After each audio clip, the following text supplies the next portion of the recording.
সম্ভবত ক্রুধ দ্রোহ রূপসৃষ্টয়োঃ কর্ম এতটা হয়েছিল, তাই তো?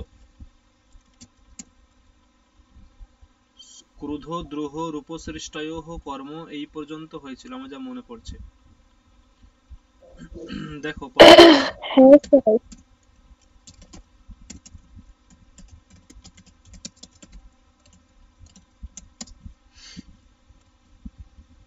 হুম,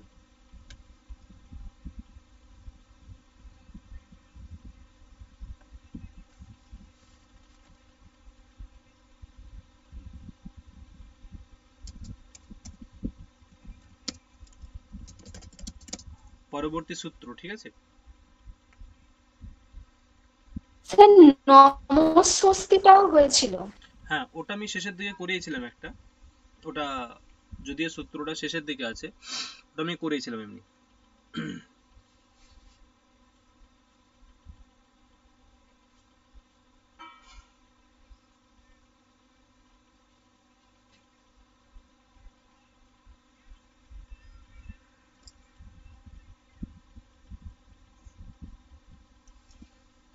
হুম, চলো দেখো একটা সূত্র আছে, রাধিক্ষ্যোর यस्य विप्रश्नः, রাধিক্ষ্যোর यस्य विप्रश्नः, এর অর্থ কি? সূত্রার্থ হচ্ছে যে এখানে দুটো ধাতু আছে, একটা হচ্ছে রাধি, এখানে রাধ ধাতু, রাধ, আর একটা ইক্স ধাতু, একটা রাধ, একটা ইক্স, দুটো ধাতু, ঠিক আছে? এই দুটো ধাতুর যদি প্রয়োগ থাকে, মানে রাধ ধাতু এবং ইক্স ধাতু, এই দুটি ধাতুর যদি প্রয়োগ থাকে, তাহলে স্যার ধাতু দুটোর অর্থ কি? ধাতু দুটোর অর্থ হচ্ছে যে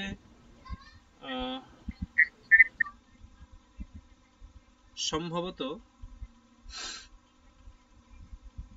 মানে প্রশ্ন করা এই অর্থে, বা রাধ ধাতুর অর্থ হচ্ছে সংসিদ্ধি, সরি সংসিদ্ধি।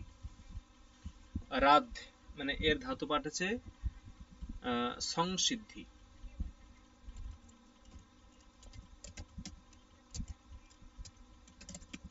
সংসিদ্ধি। আর ইক্স দর্শন,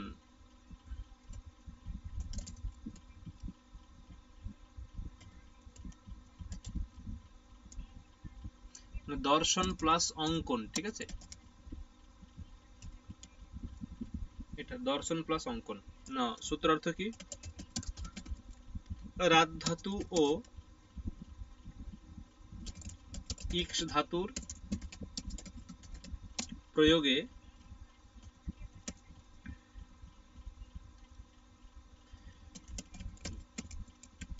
বিভিন্ন প্রশ্নের দ্বারা যার শুভ অশুভ পর্যালোচনা করা হয় তার সম্প্রদান সংজ্ঞা হয়। দেখো, ভেবে দেখো, মানে যার শুভ অশুভ আলোচনা করা হচ্ছে, ঠিক আছে? যার বিষয়ে, যার বিষয়ে মানে সাপোজ ধরো আমি কারো বাড়িতে গেছি বা কেউ আমার বাড়িতে এসেছেন, আমরা দুজন যার বিষয়ে আলোচনা করছি তার সম্প্রদান সংজ্ঞা হবে। আমরা দুজন যার বিষয়ে আলোচনা করছি তার কি হবে? তার সম্প্রদান সংজ্ঞা হবে। কিন্তু সেখানে অবশ্যই ওই যে রাধ ধাতু অথবা ইক্স ধাতুর প্রয়োগ থাকতে হবে, রাধ অথবা ইক্স ধাতুর প্রয়োগ থাকতে হবে, না হলে কিন্তু হবে না, না হলে কিন্তু হবে না, ঠিক আছে? রাধ অথবা ইক্স ধাতুর প্রয়োগ থাকতেই হবে, তবে হবে। দেখো উদাহরণ কি দিচ্ছে,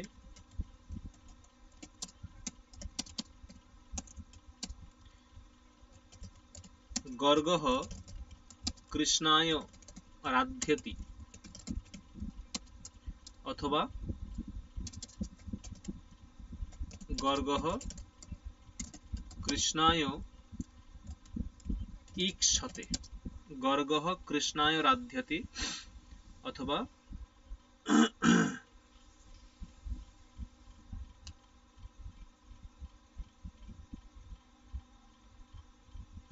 এইরকম। মানে এটা কোন প্রসঙ্গে বলা হচ্ছে না, এটা হচ্ছে বলতে পারো যে গর্গ একজন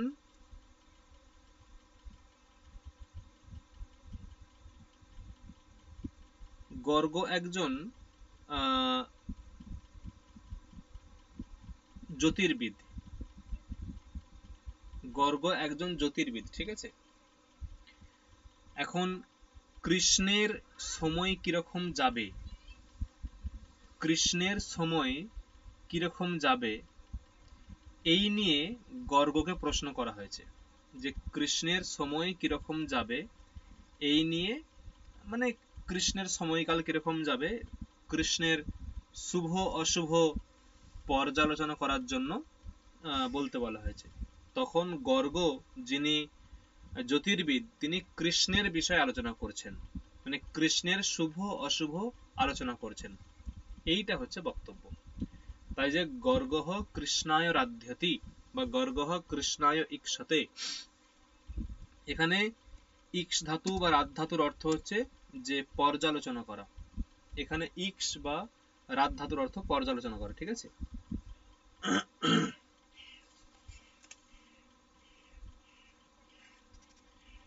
দেখো বোঝা গেল, এটা বোঝা গেছে? হ্যাঁ স্যার। হুম হ্যাঁ স্যার।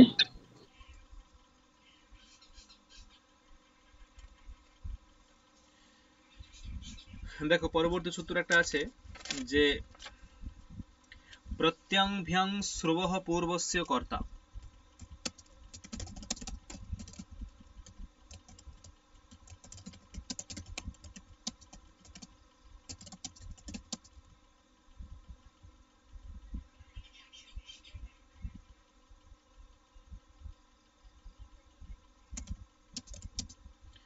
প্রত্যংভ্যাং শ্রবঃ পূর্বস্য কর্তা।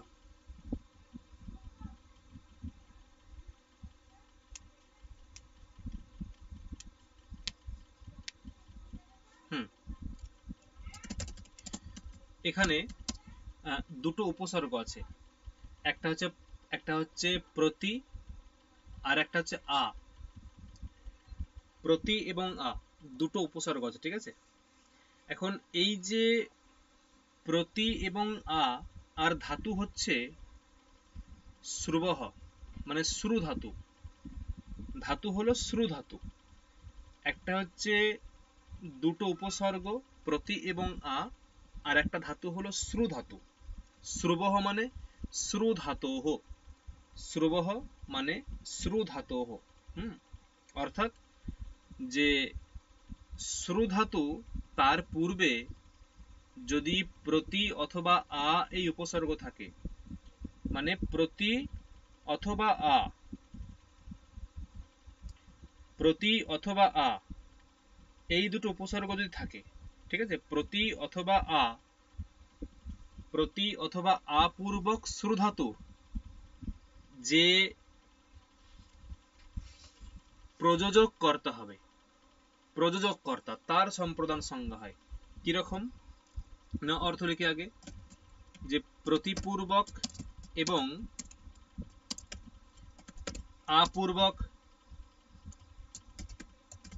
শ্রু ধাতুর যিনি প্রযোজক কর্তা তার সম্প্রদান সংজ্ঞা হবে, ঠিক আছে। প্রতিপূর্বক এবং আপূর্বক শ্রু ধাতুর যে প্রযোজক কর্তা তার সম্প্রদান সংজ্ঞা হবে। কর্তা দুই রকমের হয়, ঠিক আছে। কর্তা দু রকমের হয়, একটা হচ্ছে প্রযোজক কর্তা আর একটা হচ্ছে প্রযোজ্য কর্তা। একটা প্রযোজক কর্তা আর একটা হচ্ছে প্রযোজ্য কর্তা। না, প্রযোজক কর্তা এবং প্রযোজ্য কর্তা কে সেগুলো?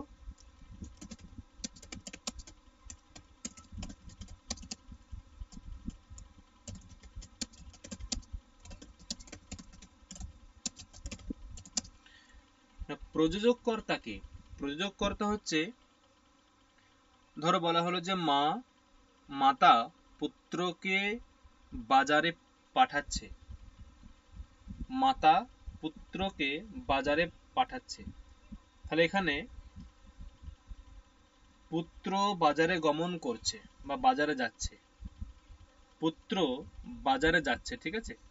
এটা হলো প্রযোজ্য কর্তা, ইনি হচ্ছেন প্রযোজ্য কর্তা।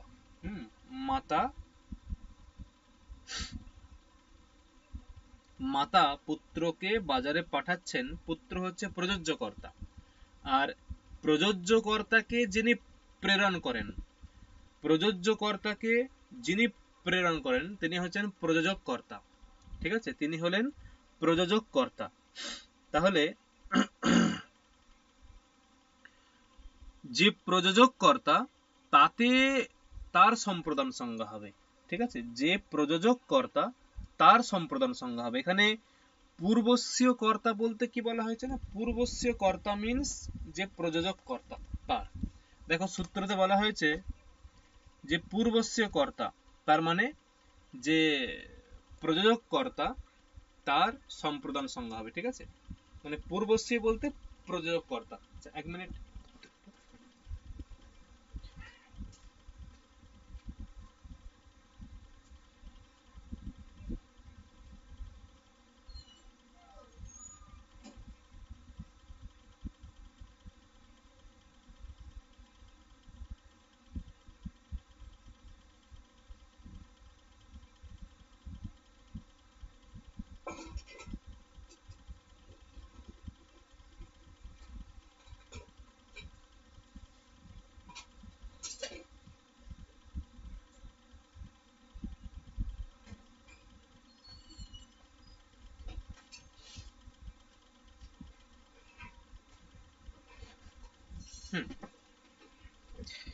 আচ্ছা, এতটা বোঝা গেল প্রযোজক কর্তাকে আর প্রযোজ্য কর্তাকে, বোঝা গেল? এখন দেখো হ্যাঁ স্যার। হ্যাঁ স্যার। কি বলছো, উদাহরণের সঙ্গে কি করে মানে সঙ্গতি হবে, উদাহরণের সঙ্গে সঙ্গতি মানে উদাহরণ হচ্ছে যে বিপ্রায় গাম প্রতিশৃণোতি, উদাহরণ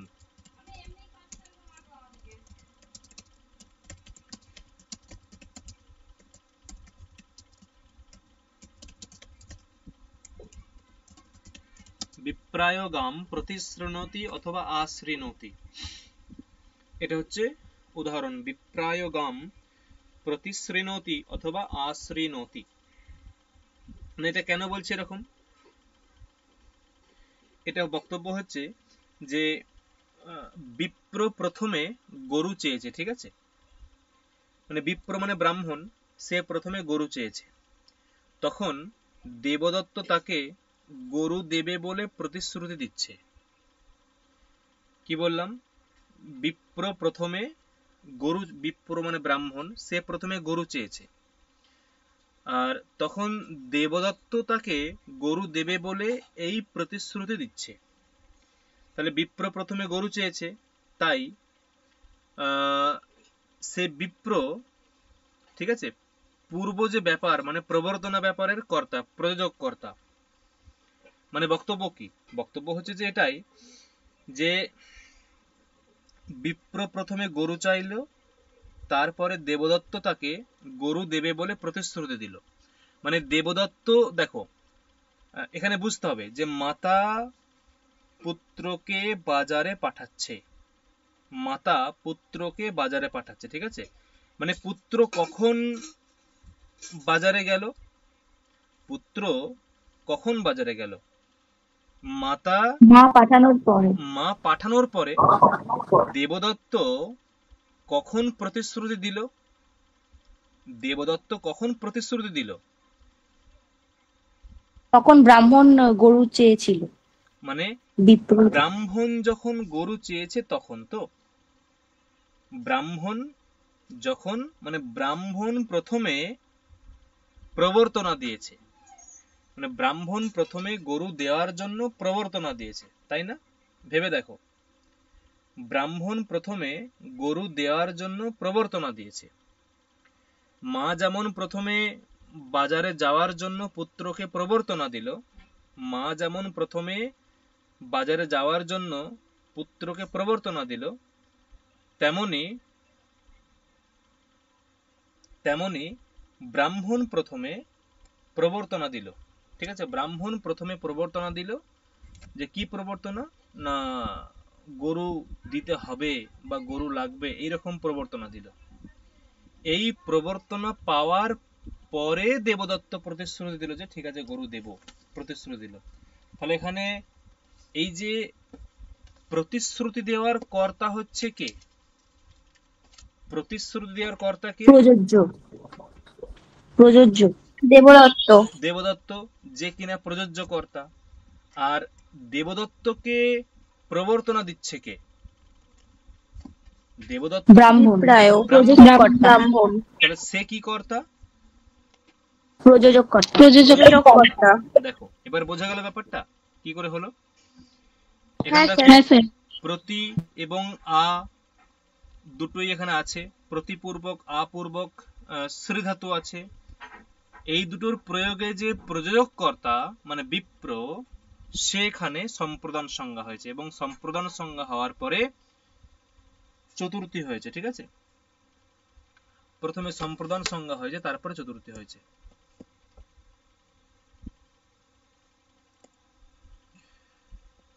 এটা কি লিখে দেবো না মনে থাকবে যেটা বললাম? লিখে দিন তাও একবার। লিখে দিন, তখন পরে ভুলে যাব।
ঠিক আছে,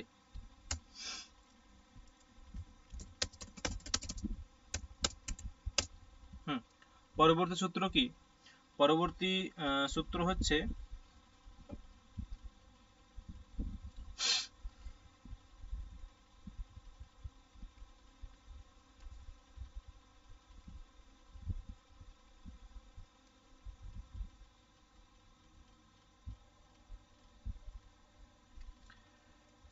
পরিক্রয়ণে সম্প্রদানম অন্যতরস্যাম। পরিক্রয়ণে সম্প্রদানম অন্যতরস্যাম কি অর্থ? পরিক্রয়ণে সম্প্রদানম অন্যতরস্যাম না, এর অর্থ হচ্ছে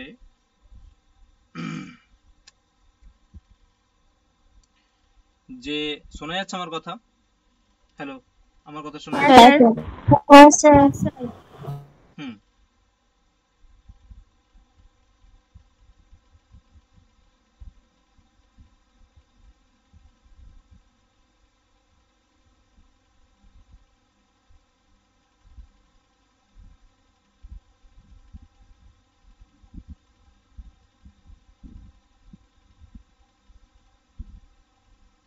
স্যার শোনা যাচ্ছে না। বলছি, আমি বলছি না। চলো সূত্রার্থ দেখো। এই সূত্রার্থ হচ্ছে যে যদি পরিক্রয়ণ বোঝায়,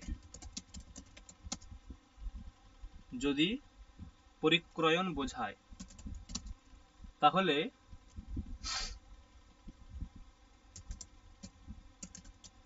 সাধকতম যে কারক সেখানে বিকল্পে সম্প্রদান সংজ্ঞা হবে। সাধকতম হলে কোন কারক হয়? করণ কারক। করণ কারক হয়। সাধকতম হলে করণ কারক হয়। এখানে বলছে যেটা সাধকতম তার বিকল্পে সম্প্রদান হবে। বিকল্পে মানে এক পক্ষে করণ হবে, অন্য পক্ষে সম্প্রদান হবে। ঠিক আছে, উদাহরণকে দিচ্ছে। এখন পরিক্রয়ণ মানে কি? ঠিক আছে, পরিক্রয়ণ একটা শব্দের অর্থ আছে।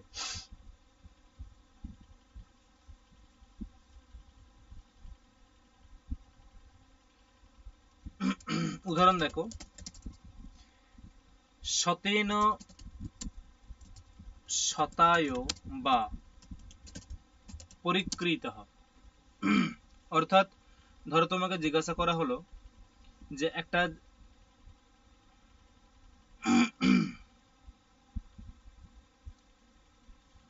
ধরো একটা জামা কিনেছো, ঠিক আছে, একটা জামা কেনা হয়েছে। তা ওই যে জামা কেনা হয়েছে, কেউ যদি জিজ্ঞাসা করে যে এই জামাটা কত নিয়েছে বা জামাটার কত দাম, এই জামাটার কত দাম, তখন তুমি বললে যে শতেন ক্রীতঃ, মানে 100 টাকায় কিনেছি। তাহলে দেখো এখানে সাধকতম কোনটা? সাধকতম হচ্ছে অর্থটা। যদি অর্থ না থাকতো তুমি কিনতে পারতে না, যদি অর্থ না থাকতো কিনতে পারতে না। অতএব এখানে অর্থটা হচ্ছে সাধকতম, শত। ঠিক আছে, আর ক্রয় বোঝাচ্ছে পরিক্রয়, ক্রয় তো বোঝাচ্ছে পরিকৃতঃ, তাই বোঝে শতেন শতায় বা পরিকৃতঃ। শতেন শতায় বা পরিকৃতঃ। ঠিক আছে, তাই এইরকম হয়েছে, শতেন শতায় বা পরিকৃতঃ, পরিক্রয়ণ বোঝাচ্ছে। তাই এখানে সাধকতম হচ্ছে অর্থ মানে শতটা, তাই সেখানে সাধকতম হওয়ার জন্য তৃতীয়া হয়েছে, আর তার বিকল্পে সম্প্রদান হয়েছে, শতায় হয়েছে। দেখো বোঝা গেল, সাধকতম অর্থ সেই জন্য শতেন হয়েছে, আর আলোচ্যমান সূত্রানুসারে বিকল্পে চতুর্থী হয়েছে, সম্প্রদান হয়েছে। বোঝা গেল, হ্যাঁ কি না? হ্যাঁ স্যার। হ্যাঁ স্যার।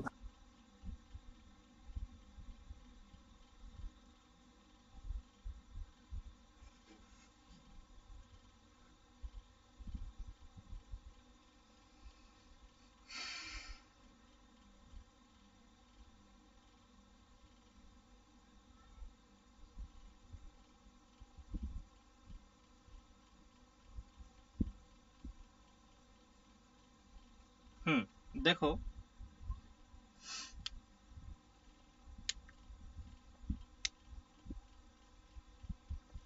পরবর্তী সূত্র, তাদর্থে চতুর্থী।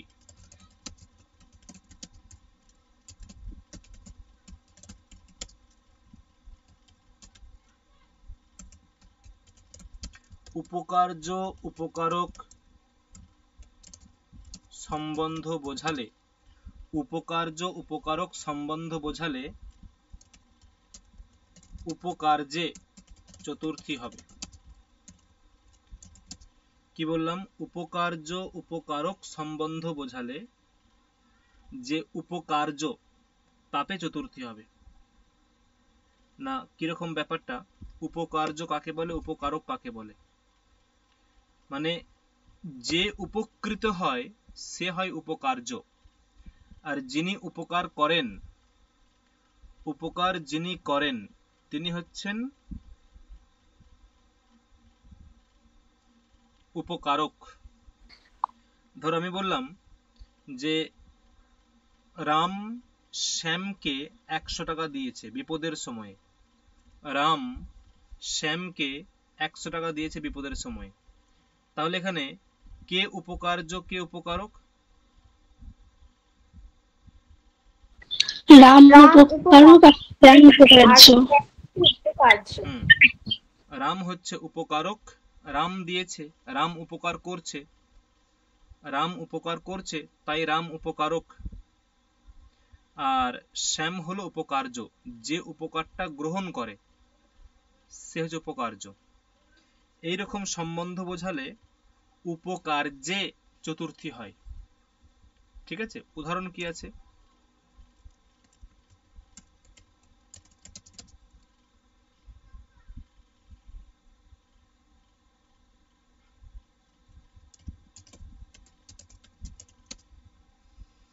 অশ্বায় ঘাসঃ।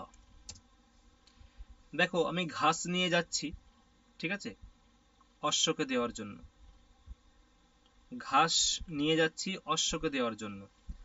তাই এখানে এখানে উপকারক কে আর উপকার্য কে? উপকারক কে আর উপকার্য কে? উপকার্যটা হচ্ছে স্যার ঘাস তো। উপকারক আর অশ্ব হচ্ছে উপকার্য। ঈশা কিছু নতুন কিছু বললে ঈশা? হ্যাঁ, না না, ওটা আমি অশ্বটাকে বলতে কি ঘাস বলে ফেলেছি।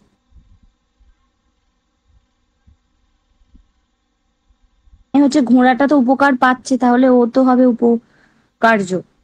উপকার্য। ঘোড়াটা হচ্ছে উপকার্য, ঠিক আছে, আর অশ্বটা হলো কি উপকারক। ঘোড়াটা হচ্ছে উপকার পাচ্ছে, তাই ঘোড়াটা হচ্ছে উপকার্য, আর ঘাসটা উপকার করছে, তাই ঘাসটা হচ্ছে উপকারক।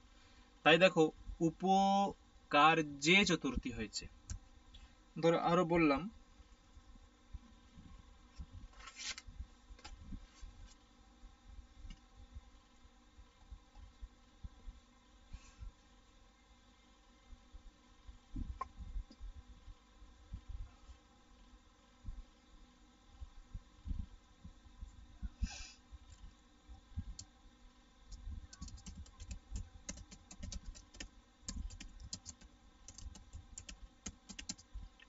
মুক্তয়ে হরিম ভজতি। মুক্তয়ে হরিম ভজতি। এখানে দেখো হরির যে ভজনা করা, ঠিক আছে, অর্থ হচ্ছে যে মুক্তির জন্য হরি ভজনা। তাহলে হরির যে ভজনা, সেই হরির ভজনা করলে বা হরিকে সেবা করলে মুক্তি হবে। তাহলে এখানে উপকার্য উপকারক কোনটা? উপকার্য হচ্ছে হরিণ আর মুক্তয়টা উপকারক। ভজতি হচ্ছে উপকারক আর মুক্তয় উপকার্য। ঈশা কি বললে? এর উল্টো বলে দিয়েছি। এখানে হরির ভজনা হচ্ছে উপকারক। কেন? কারণ হরি ভজনা করলে তোমার মুক্তিটা হবে। হরি ভজনা করলে তোমার মুক্তি হবে। মুক্তিটা তো উপকার্য, মুক্তিটা উপকার্য, ঠিক আছে, আর সেই মুক্তির উপকার্য আর উপকারকটা হচ্ছে হরি ভজনা। বোঝা গেল? হ্যাঁ হ্যাঁ স্যার। স্যার। তাহলে এই হচ্ছে প্রসঙ্গ, যেখানে তাহলে এদের মধ্যে কি সম্বন্ধ আছে বলতে পারো? এদের মধ্যে উপকার্য উপকারক ভাব সম্বন্ধ আছে। উপকার্য উপকারক ভাব সম্বন্ধ আছে, ঠিক আছে। কি সম্বন্ধ আছে? উপকার্য উপকারক ভাব সম্বন্ধ আছে। সেই জন্য যে উপকার্য তাপে সম্প্রদান সংজ্ঞা হচ্ছে, বা এখানে এখানে সম্প্রদান সংজ্ঞা নয়, এখানে ডিরেক্ট চতুর্থী বিভক্তি হচ্ছে। মানে এটা হচ্ছে কারকের সূত্র নয়, এটা বিভক্তির সূত্র। এটা কারকের সূত্র না, এটা বিভক্তির সূত্র, ঠিক আছে। এখানে ডিরেক্ট বিভক্তি হচ্ছে, চতুর্থী বিভক্তি হচ্ছে।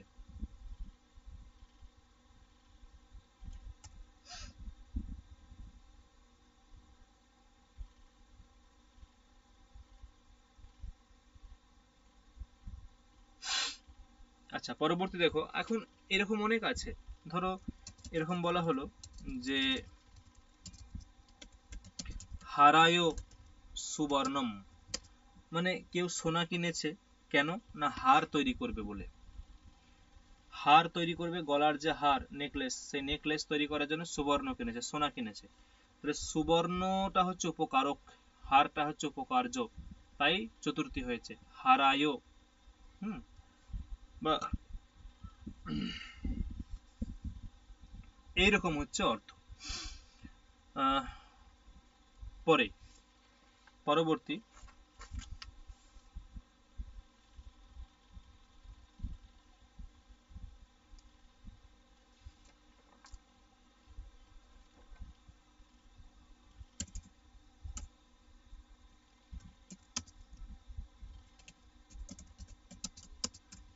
হিতযোগে চ।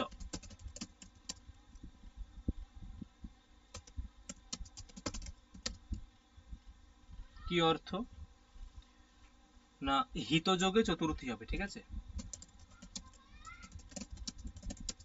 হিতযোগে চতুর্থী হবে না। যদি হিত শব্দের প্রয়োগ থাকে যার হিত বোঝাবে,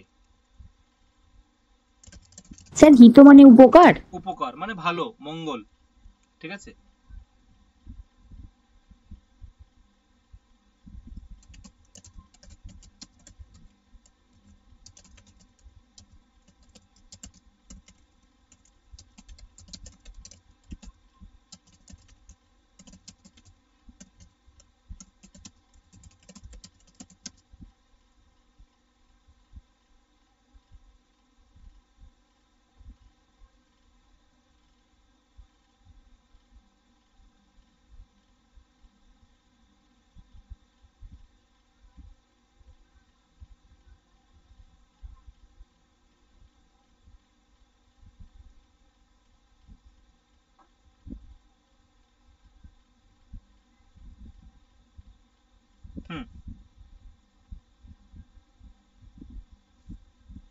উদাহরণ দেখো, ধরো বললাম যে ব্রাহ্মণায় হিতম, হিত শব্দের প্রয়োগ আছে, হিত শব্দের প্রয়োগ আছে এবং ব্রাহ্মণের হিত বোঝাচ্ছে, মানে ব্রাহ্মণায় হিতম, অর্থাৎ হিতটা কার হবে না, ব্রাহ্মণের হবে, হিতটা কার হবে না, ব্রাহ্মণের হবে, তাই ব্রাহ্মণায় হিতম, ঠিক আছে, ব্রাহ্মণদের হিত। বা ধরো বলা হলো যে তোমার হিত হোক,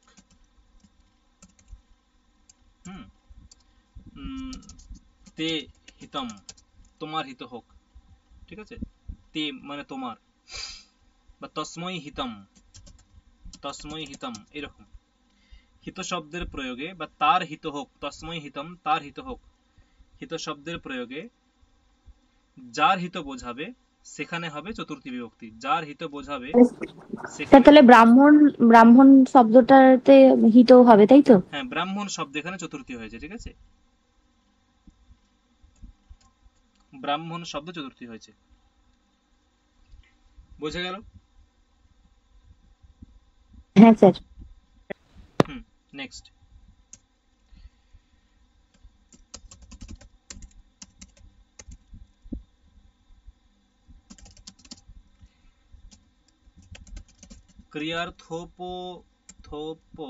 ক্রিয়ার্থোপপদস্য চ কর্মণি স্থানিনঃ। এইগুলো যদিও বেশ কঠিন সূত্র, ঠিক আছে, এইগুলো এক চান্সে মাথায় হয়তো বুঝিয়ে দিলে বুঝতে পারবে, কিন্তু মাথায় রাখতে পারবে কিনা সন্দেহ আছে, কারণ এগুলো আমাদেরকেও বোঝার জন্য বারবার পড়তে হয়, ঠিক আছে। তাই বলছে যে কি বলছে না, ক্রিয়ার্থোপপদস্য চকর্মণি স্থানিনঃ, ক্রিয়ার্থোপপদস্য চকর্মণি স্থানিনঃ, না কি অর্থ, অর্থাৎ যে ক্রিয়ার্থ ক্রিয়া যদি উপপদে থাকে, ক্রিয়ার্থ ক্রিয়া যদি উপপদে থাকে, কি বক্তব্য, ক্রিয়ার্থ ক্রিয়া যদি উপপদে থাকে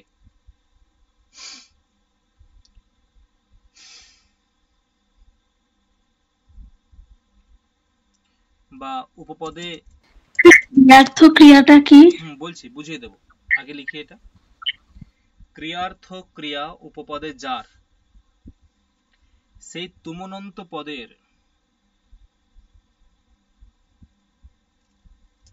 সেই তুমনন্ত পদের, ঠিক আছে, সেই তুমনন্ত পদের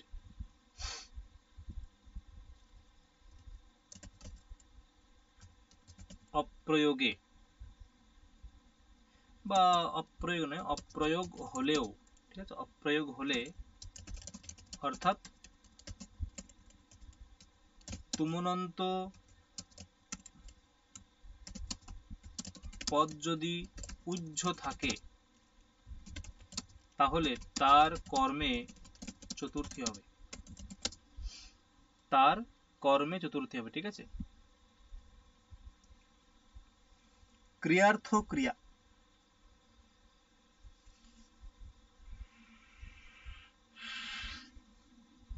ক্রিয়ার্থ ক্রিয়া, দেখো যদি বলা হয়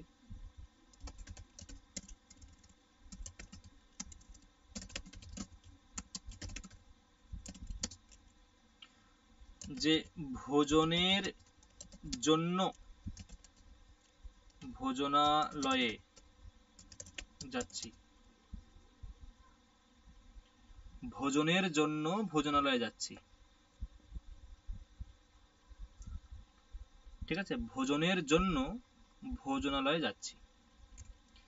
এখানে দুটো ক্রিয়া আছে, দেখো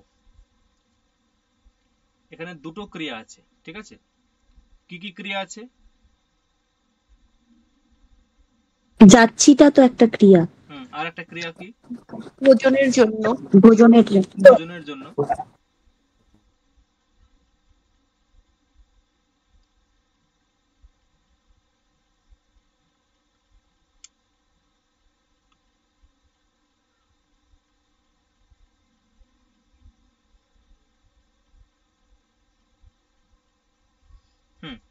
ভোজনের জন্য, ঠিক আছে, যাচ্ছে একটা ক্রিয়া আর ভোজনের জন্য আর একটা ক্রিয়া।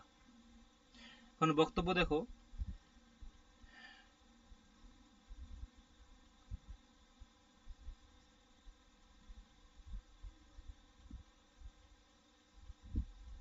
এখানে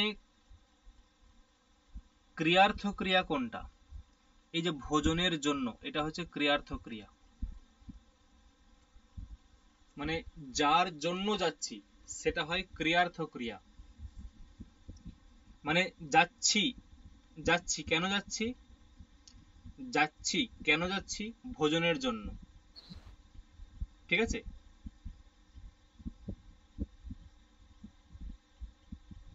কি বললাম বোঝা গেল? হ্যাঁ স্যার,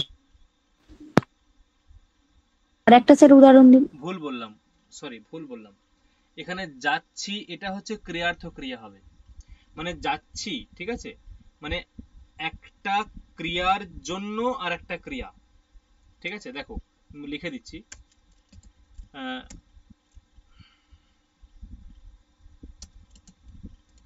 যখন একটি ক্রিয়ার জন্য অপর একটি ক্রিয়া করা হয় তখন বা সেখানে যে ক্রিয়াটি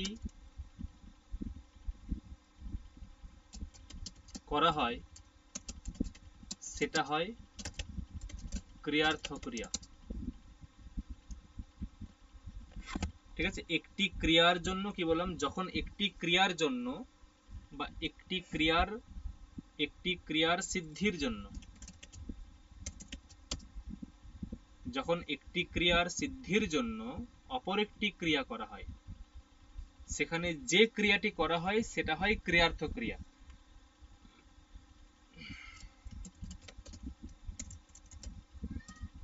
যেমন ভোজনের জন্য ভোজনালয়ে যাচ্ছি, এখানে ভোজনের জন্য গমন ক্রিয়াটি করা হচ্ছে, তাই গমন ক্রিয়াটি হলো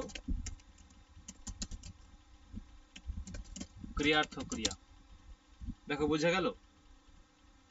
গমন ক্রিয়াটি হলো ক্রিয়ার্থ ক্রিয়া।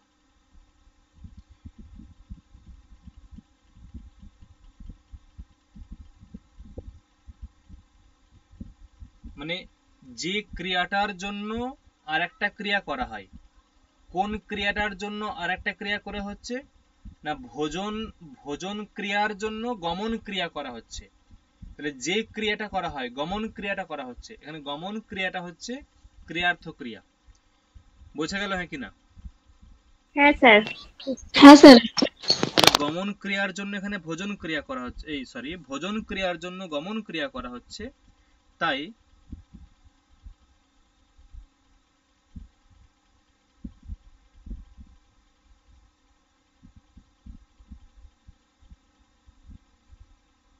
দেখো এবার কি সূত্রার্থ কি ছিল দেখো, যে ধরো বললাম যে এরকম বলা হলো যে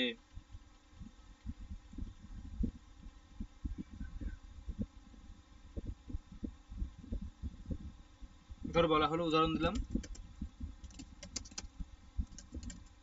যে অন্নম ভোক্তুম গচ্ছামি, যে ওই বাক্যটা কি করা যায়, ওই যে অন্নম ভোক্তুম ভোজনালয়ম গচ্ছামি, অন্নম ভোক্তুম ভোজনালয়ম গচ্ছামি। দেখো কি বলেছি, ক্রিয়ার্থ ক্রিয়া যদি উপপদে থাকে, ক্রিয়ার্থ ক্রিয়া যদি উপপদে যার, এখানে দুটো ক্রিয়া, এই একটা ক্রিয়া আর এই একটা ক্রিয়া, তাই তো, গচ্ছামি একটা ক্রিয়া, ভোক্তুম একটা ক্রিয়া। তাহলে দেখো বলছে ক্রিয়ার্থ ক্রিয়া উপপদে যার, তাহলে কার উপপদে, মানে কার উপপদে ক্রিয়ার্থ ক্রিয়াটা কার উপপদে, ক্রিয়ার্থ ক্রিয়াটা কার উপপদে বলো? ভোক্তুম। হ্যাঁ ভোক্তুম, একদম। এখানে ক্রিয়ার্থ ক্রিয়া কোনটা, গচ্ছামি, সেই গচ্ছামি ক্রিয়াটা কার উপপদে, ভোক্তুম এই ক্রিয়ার উপপদে, বা ভোক্তুম এই ক্রিয়ার উপপদ। দেখো ওই সেই তুমনন্ত পদের অপ্রয়োগ হলে, এখানে ভোক্তুম এটা তুমনন্ত পদ, মানে তুমুন প্রত্যয়ান্ত, ভুজ ধাতু তার সঙ্গে তুমুন করলে হয় ভোক্তুম, ভুজ ধাতু তার সঙ্গে তুমুন করলে হয় ভোক্তুম, ঠিক আছে। তাহলে কি বললাম, ক্রিয়ার্থ ক্রিয়া মানে গচ্ছামি, সেই ক্রিয়ার্থ ক্রিয়া উপপদে আছে কার, ভোক্তুম এই ক্রিয়ার, এই ভোক্তুম যে তুমনন্ত ক্রিয়া বা তুমনন্ত পদ, তার যদি অপ্রয়োগ হয়, অপ্রয়োগ হলে অর্থাৎ তুমনন্ত পদ যদি উজ্জ থাকে, তাহলে তার কর্মে চতুর্থী হবে। ভেবে দেখো এই যে গচ্ছামি ক্রিয়াটা, ধরো বললাম অন্য উদাহরণ দিয়ে একটা, ধরো বললাম যে অহম বিহগম দৃष्ट्वा বিদ্যালয়ম গচ্ছামি, এই বাক্যে কর্তা কে আছে, অহম বিহগম দৃष्ट्वा বিদ্যালয়ম গচ্ছামি, আমি অহম। এই বাক্যে কর্তা হচ্ছে অহম, ঠিক আছে। এই বাক্যে কর্তা অহম, কর্ম কি কি আছে, পাখি দেখা, বিহগম বিদ্যালয়ে যাওয়া। দেখা, চলে যাওয়া। কি বললাম, পাখি দেখা, মানে পাখি দেখা না শুধু, মানে কর্ম কোনটা, বিহগম বিদ্যালয়ম, বিহগম আর বিদ্যালয়। বিদ্যালয়, তার মানে ক্রিয়া হচ্ছে গচ্ছামি, তাই তো, হ্যাঁ স্যার। কর্তা হচ্ছে হ্যাঁ। অহম, কর্তা অহম, বিহগম এবং বিদ্যালয়ম এটা হচ্ছে কর্ম, গচ্ছামি ক্রিয়া, দৃष्ट्वा ক্রিয়া। আচ্ছা ক্রিয়া। এই গচ্ছামি ক্রিয়ার কর্ম কোনটা, প্রশ্ন এখানে, গচ্ছামি ক্রিয়ার কর্মকে, বিদ্যালয়ম, বিদ্যালয়। বিদ্যালয়। তাহলে এই যে বিহগম এটা কার কর্ম, দৃष्ट्वा। দৃশ ধাতুর কর্ম, দৃশ ধাতুর কর্ম হচ্ছে বিহগম, আর গম ধাতুর কর্ম হচ্ছে বিদ্যালয়। ক্লিয়ার? হ্যাঁ স্যার। হ্যাঁ স্যার। এখানে গচ্ছামি এই এর কর্তাকে, এর কর্ম কোনটা, বিদ্যালয়। গচ্ছামি এর কর্ম কোনটা, ভোজনালয়। ভোজনালয়। ভোজনালয়। এবং ভোক্তুম এর কর্ম কোনটা, অন্ন। অন্ন। বোঝা গেল, ভোক্তুমের কর্ম হচ্ছে অন্ন। এরপর দেখো মিলবে, কি বললাম যে যে ক্রিয়ার্থ ক্রিয়া মানে গচ্ছামি, এটা হচ্ছে ক্রিয়ার্থ ক্রিয়া, যদি উপপদে যার, মানে ভক্তুম এর সেই তুমনন্ত পদের অপ্রয়োগ হলে, তুমনন্ত পদ যদি অপ্রয়োগ হয় বা তুমনন্ত পদের যদি উজ্জ থাকে, তাহলে তার কর্ম, তাহলে যে তুমনন্ত পদের কর্ম কোনটা? ভোজনালয়। আহ, তুমনন্ত পদ কোনটা? অন্ন। ভক্তুম তুমনন্ত হবে, অন্ন হবে এখানে কর্ম। অন্নম হচ্ছে কর্ম হবে, একদম অন্নম কর্ম হবে, সেই তার কর্মে চতুর্থী হবে। মানে যদি তুমনন্ত পদটা, সাপোজ ধরো আমি তুমনন্ত পদটা আমি প্রয়োগ করতে চাইলাম না, তুমনন্ত পদটাকে আমি উজ্জ রাখবো, মানে ভক্তুম এই পদটাকে উজ্জ রাখবো, কিন্তু আমার মানেটা একই থাকা দরকার। অন্ন খাওয়ার জন্য ভোজনালয়ে যাচ্ছি, অন্ন মানে খাবার বা ভাত, ভাত খাওয়ার জন্য ভোজনালয়ে যাচ্ছি, এই মানেটাকে ঠিক রেখে আমি এই ভক্তুম পদটা প্রয়োগ করব না, তাহলে কি হবে? তাহলে কিছুই হবে না। এখানে তোমার অন্নটা চতুর্থী হয়ে যাবে। হ্যাঁ একদম, অন্নায় ভোজনালয়ম গচ্ছামি, যেটা কর্ম ছিল অন্যায় হবে না অন্নেভ্য, এরকম হতে পারে না? কারণ অন্ন তো একটা না। এখানেও ব্যাপার আছে, এখানে একটা সূত্র আছে, জাতৌ একস্মিন বহুবচনম অন্যতরস্যাম, জাতৌ একস্মিন বহুবচনম অন্যতরস্যাম, মানে এই যেখানে অন্যায় প্রয়োগ করেছি, এক মানে যে মানে এক বচন প্রয়োগ করেছি, এখানেও এই এক বচনের দ্বারা একটা অন্নকে বোঝাচ্ছে না, বোঝাচ্ছে অন্য সমষ্টিকে। কি বললাম, বোঝা গেল? এই যে এক হ্যাঁ বচন, স্যার। এর দ্বারা অন্ন মানে একটাকে নয়, এখানে অন্য সমষ্টিকে বোঝাচ্ছে, মানে ভাত তার সমষ্টি, মানে অনেকগুলোকে বোঝাচ্ছে, তাই এখানে ভুল নেই, ঠিকই আছে। দেখো ব্যাপারটা বোঝা গেল, এখানে যেটা বললাম বোঝা গেল, হ্যাঁ কিনা? হ্যাঁ হ্যাঁ স্যার। স্যার। প্রসিদ্ধ উদাহরণ স্যার হচ্ছে, অপ্রয়োগ যে কথাটা আছে, এটা এটা স্যার আরেকবার বলবেন? হ্যাঁ অপ্রয়োগ বলতে মানে সাপোজ ধরো তুমি বলতে চাইলাম, মানে আমি এটা বোঝাতে চাওয়া হলো যে যদি এই যে তুমুনন্ত পদ, মানে এই যে তুমুনন্ত পদ, এই তুমুনন্ত পদের অপ্রয়োগ মানে আমি প্রয়োগ করব না বাক্যেতে, তাহলে কি হবে? আমি যে ভাত খাওয়ার জন্য ভোজনালয়ে যাচ্ছি, এই মানেটা ঠিক থাকবে, ভাত খাওয়ার জন্য ভোজনালয়ে যাচ্ছি এই মিনিংটা ঠিক থাকবে, কিন্তু আবার এখানে তুমুনন্ত পদ যে ভক্তুম, এটাও আমি প্রয়োগ করব না। মানে যে ভক্তুম এটা তুমুনন্ত পদ, তো তুমুন প্রত্যয়ন্ত পদ, এই পদটাও প্রয়োগ করব না, অথচ ওইদিকে বাক্যটা ঠিক থাকবে। তাহলে কি, তাহলে কি হবে? অ্যাট লিস্ট তুমুনন্ত পদের অপ্রয়োগ হলে, আমি যদি ভক্তুম এই পদটা না প্রয়োগ করি, তাহলে কি হবে? যে বলেছেন যে অর্থাৎ তুমুনন্ত পদ যদি উজ্জ থাকে, তাহলে তার কর্মে চতুর্থী হবে। এই ভক্তুমের কর্ম কোনটা? অন্ন, তার চতুর্থী হবে, অন্যায় হয়ে যাবে। অর্চনা, বোঝা গেল? হ্যাঁ স্যার, ঠিক আছে। হুম।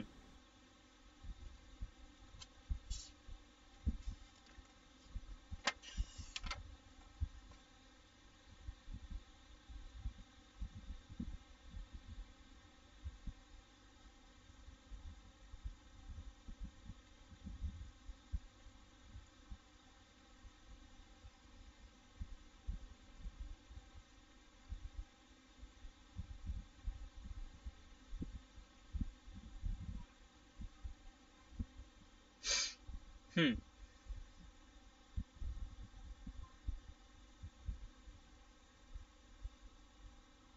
দেখো আরেকটা আছে, এটা হয়তো বুঝে গেলে মানে এগুলো চিন্তা করতে হবে, ভাবতে হবে, নাহলে মাথায় থাকবে না। একটু ঘোর প্যাঁচ সূত্রটা, পরবর্তী কত নম্বর হবে? 7।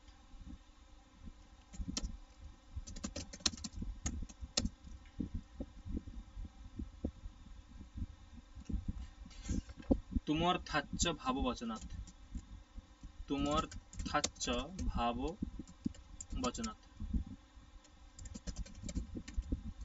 সূত্রার্থ কি? তুমর্থাচ্চ ভাববচনাৎ, ক্রিয়ার্থ ক্রিয়া উপপদ, উপপদে থাকলে ঠিক আছে। ক্রিয়ার্থ ক্রিয়া উপপদে থাকলে, ক্রিয়ার্থ ক্রিয়া উপপদে থাকলে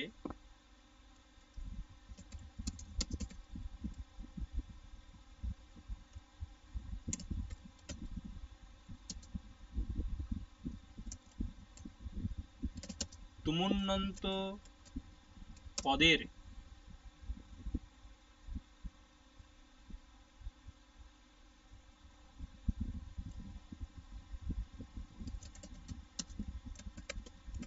ভাববাচী প্রত্যয় যোগ করে যে প্রাতিপদিক পাওয়া যাবে তার উত্তর চতুর্থী বিভক্তি হবে। একটু কঠিন বা ঘোরানো। ক্রিয়ার্থ ক্রিয়া উপপদে থাকলে,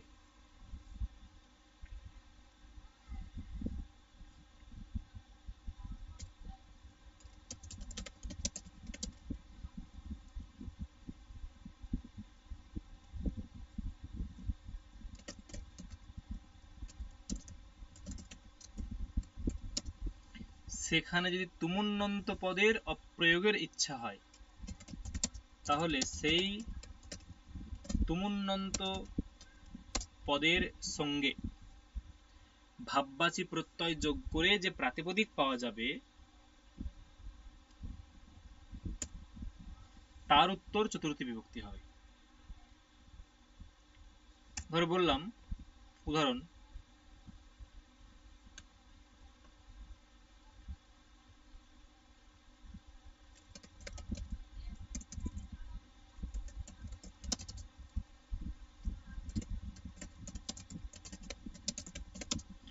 দেবদত্তः যষ্টুম ইয়াতি।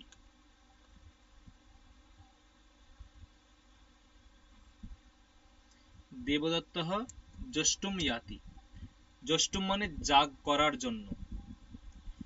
দেবদত্তः যষ্টুম ইয়াতি মানে দেবদত্ত যাগ করার জন্য যাচ্ছে। তাহলে বলো দি, এখানে বলো তো যেখানে ক্রিয়ার্থ ক্রিয়া কোনটা?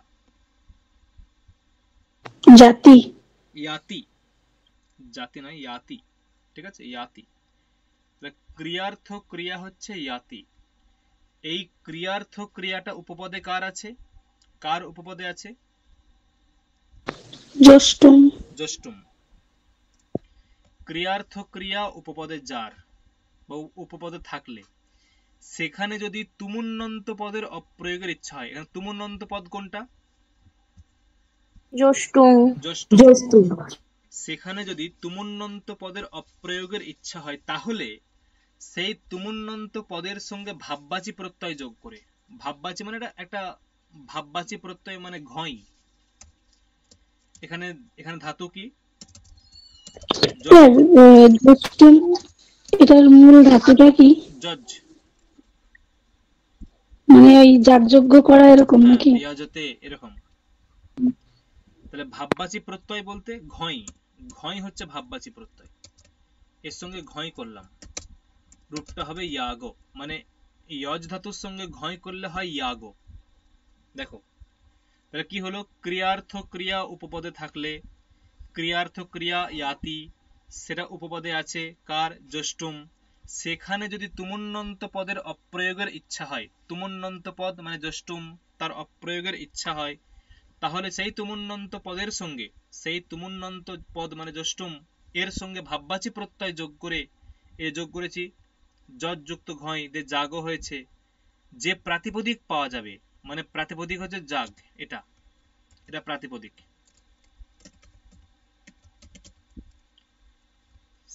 তার উত্তর চতুর্থী হবে, মানে জাগ শব্দে চতুর্থী হবে। ঠিক আছে, তাহলে কি হবে রূপটা? জাগায়। জাগায়। দেবদত্তঃ যষ্টুম ইয়াতি অথবা জাগায় ইয়াতি।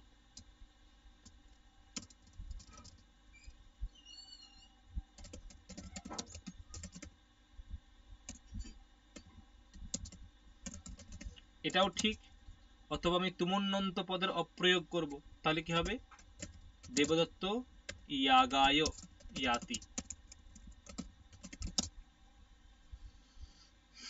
দেখো বুঝে গেল? হ্যাঁ স্যার। হ্যাঁ স্যার। ধরো এরকম বলা হলো দেবদত্ত পক্তুম ব্রজতি, কি হবে? দেবদত্ত পাকায় ব্রজতি। একদম, এটাও বলবো।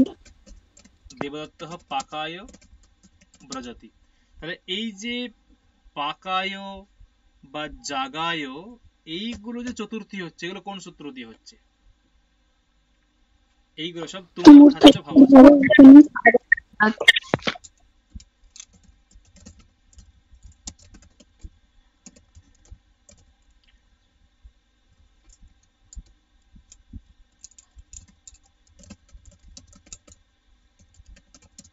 ঠিক আছে, তুমুর ধাচ্য ভাববচন এইগুলো। এবং এখানে যেটা হলো এই যে অন্যায়, এখানে কি অর্থে হয়েছে? এখানে কোন, এখানে সূত্র কি? ক্রিয়ার্থ এটা, এগুলো হচ্ছে হিতয়োগে চ, এইগুলো মাথায় রাখতে হবে। ঠিক আছে,